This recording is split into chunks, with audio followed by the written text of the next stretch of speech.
They warned him not to stay in that house too long. They said the walls remember everyone who's ever lived there. He thought it was just a story, until the walls started to breathe. Kenta was a manga artist running out of inspiration.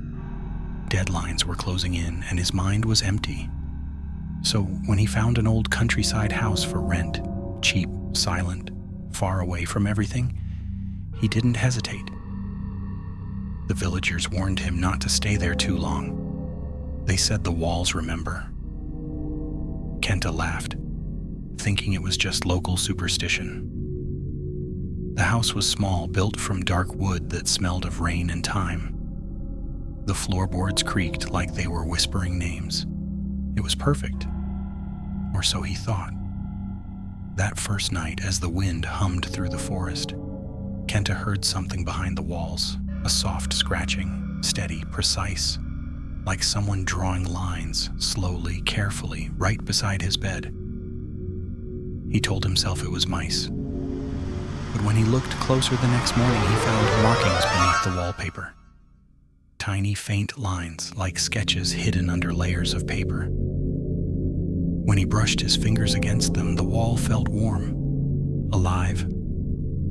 The next day, he tore away a small piece of wallpaper. What he found beneath it made his skin crawl. Dozens of eyes stared back at him, drawn in ink, perfectly shaped, almost lifelike. Each one labeled with a name written in delicate kanji. He leaned in closer and froze. One of the names was his. That night he couldn't sleep. The scratching came again, slower this time, almost like breathing. He lit a candle and watched the wall. And as the flame flickered, he thought he saw one of the eyes blink. The next morning he searched the entire house. In the attic, beneath a pile of old papers, he found a small leather journal. The writing inside was from someone who'd lived there before.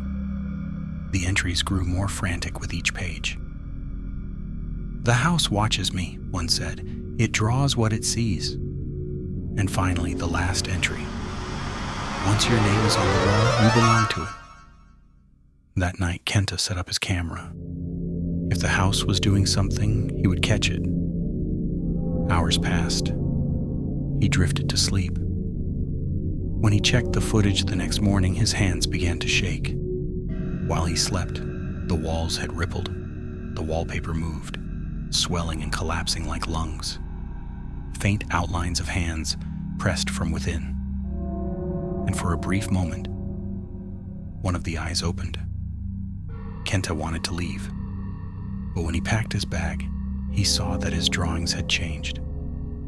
The panels of his manga were rearranged. Scenes that he never drew now appeared on the pages. Him standing in front of a mirror, smiling blankly. Him holding a match in a burning room.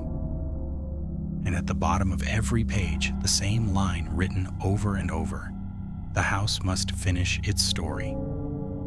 He realized then it wasn't a house, it was something else, something ancient, that fed on creation itself. That night, Kenta decided to end it. He doused the walls in gasoline, struck a match, and watched the fire climb upward, but instead of burning, the ink spread.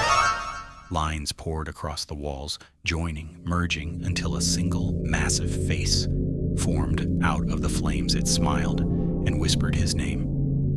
The camera captured one last image, Kenta standing still, surrounded by fire, his eyes completely black, a faint smile on his face.